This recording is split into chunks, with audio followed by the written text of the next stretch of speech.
There's a pulse that doesn't ask for permission. It arrives without warning, settles into the body before the mind has time to process what's happening.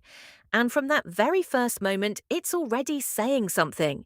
Not just inviting you to move, but pushing forward with a conviction that goes beyond dancing. The horns come in after, like a call, like an affirmation. The percussion holds, builds, insists. The guitar cuts at exactly the right moment. And together, they form something that doesn't feel like a group of instruments playing at the same time, but like a force that fills the air with a particular intention. That's what Afrobeat does from its very first note. It claims space, not requests it, claims it. To understand where that energy comes from, you have to go to a very specific time and place. Lagos, Nigeria, the late 1960s. A city growing without pause, overflowing with people arriving from different corners of the continent, shaped by an intense cultural mix and by a political tension that had no easy way out. Nigeria had recently gone through independence from British colonial rule, but formal freedom hadn't brought justice or equality along with it. The governing elites were reproducing many of the same power structures that were supposedly left behind. Corruption was visible, repression was every day, and in that context, music stopped being just entertainment and became something far more urgent. What eventually came to be called Afrobeat didn't emerge from nothing or from a single brilliant mind. It emerged from an encounter.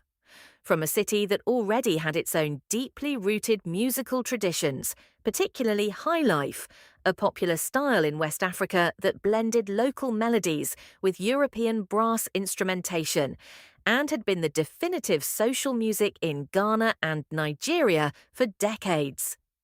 That highlife was in the bones of the people who began building Afrobeat. But other influences had also arrived from across the Atlantic. American funk, with its obsession with groove and timing, jazz with its improvisational freedom, and its long tradition of saying things through music that couldn't always be said in words. Those currents didn't arrive as an imposition, but as working material, as tools that could be used from an African perspective without abandoning the root. The result was a music that didn't fit neatly into any of those previous categories. Denser than highlife, more political than commercial funk, more collective than jazz in its more individual forms. And with something that made it unmistakable from the very first bar, the rhythm wasn't a foundation for the other instruments to rest on. It was the central argument, the starting point and the destination. In Afrobeat, the rhythm doesn't accompany, it constructs. And it does so in a way that has very deep roots in the musical traditions of West Africa, where percussion doesn't just serve a rhythmic function but carries meaning, history, and community. There's something specific about the way Afrobeat treats musical time that separates it from almost everything else. Repetition, which in other traditions can feel like filler or like a way to hold things together while something else happens, is here the primary mechanism. A rhythmic pattern that repeats doesn't lose power with each cycle, it accumulates it. There's an idea rooted in African ceremonial and ritual music that repetition isn't circular but spiral. You return to the same point but at a different level, with more weight, with more presence. That's what Afrobeat does when a rhythmic cell extends for several minutes without dramatic variation. It's not waiting for something else to arrive. It's building something that can only be built with time and with insistence. The trance isn't an accident, it's the intention. But that trance isn't escapism, and there lies one of Afrobeat's most productive tensions. A music that hypnotizes with its pulse, that moves the body in a way that's nearly impossible to resist, that generates a collective energy rarely reproduced anywhere else, is also a music that speaks. The lyrics of classic Afrobeat don't talk about romantic love or uncomplicated celebration. They talk about institutional corruption, about colonialism that didn't end with formal independence, about African identity under threat, about the relationship between local elites and foreign interests. about the dignity of ordinary people living outside the halls of power. That criticism isn't hidden or abstract, it's direct, forceful, sometimes fierce, and it coexists with the groove in a way that weakens neither one. The music doesn't lose energy by being political, and the message doesn't lose force by being wrapped in something that makes you dance. That coexistence wasn't accidental. It came from a deep understanding of how music functions in many African traditions, where the separation between art and social life, between celebration and reflection, between body and mind, doesn't carry the same weight as in other cultures.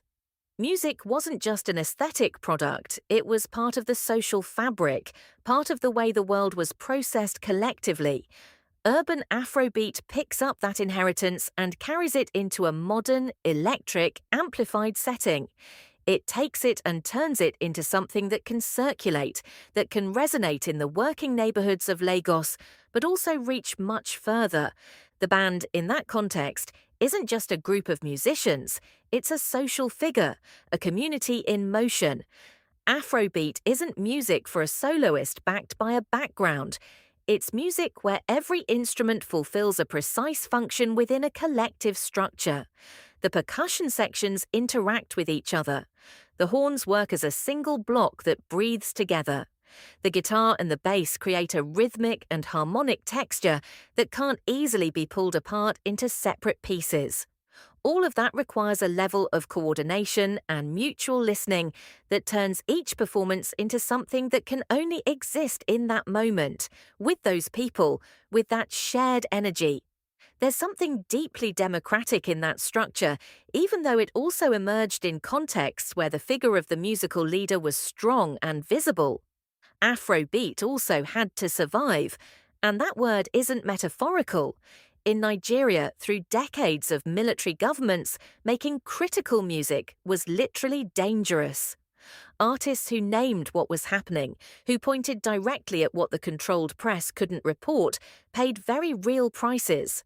Censorship, forced closures of cultural spaces, persecution, exile. The Shrine, that iconic venue in Lagos that functioned as a club, a school, a community, and a political platform all at once, was shut down by authorities more than once. That the music survived all of that, and that it continued to be heard and defended, says something about the strength it had, not just as an artistic product, but as a collective project. Over time, Afrobeat found listeners in very different places, not immediately or in massive numbers, but with a consistency that built a solid legacy. In Europe and in the Americas, it began circulating among musicians who recognized in that groove something that didn't exist in their own traditions, in the same way. Funk had some of it, jazz had parts of it, but not with that specific rhythmic density, not with that structure of accumulative repetition, not with that political weight, so explicit and so integrated into the sound. Afrobeat became a reference point for musicians across very different genres, from the most experimental rock to electronic music, through hip-hop and through styles that didn't even have names yet when the first recordings began moving around the world. Toward the end of the 20th century, and with even more force in the 21st, the term Afrobeats, with that added plural, began naming something different but related.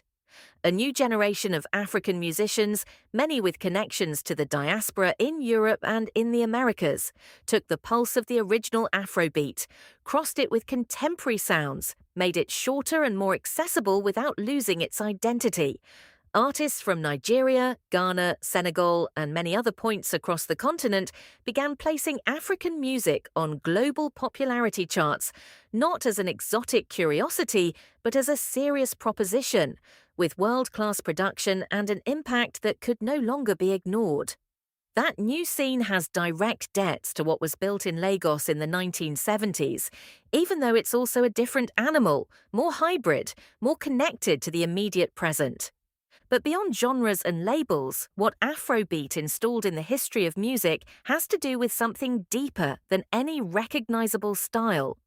It proved that groove can be a form of thought, That a rhythm that never stops doesn't have to be shallow, that repetition can make an argument, that collective energy can be political, that the body that's dancing can also be listening to something that matters.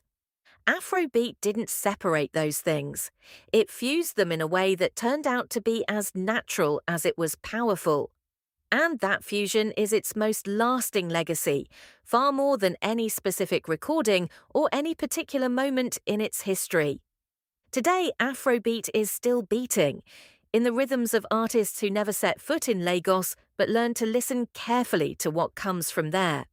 In the producers who understand that the pulse isn't a background but an architecture. In the urban scenes across the African continent that keep building from that tradition without needing anyone's permission to do so. Groove has a conscience. That's not a slogan. It's a description of what music can do when it refuses to accept that the body and the mind are separate things.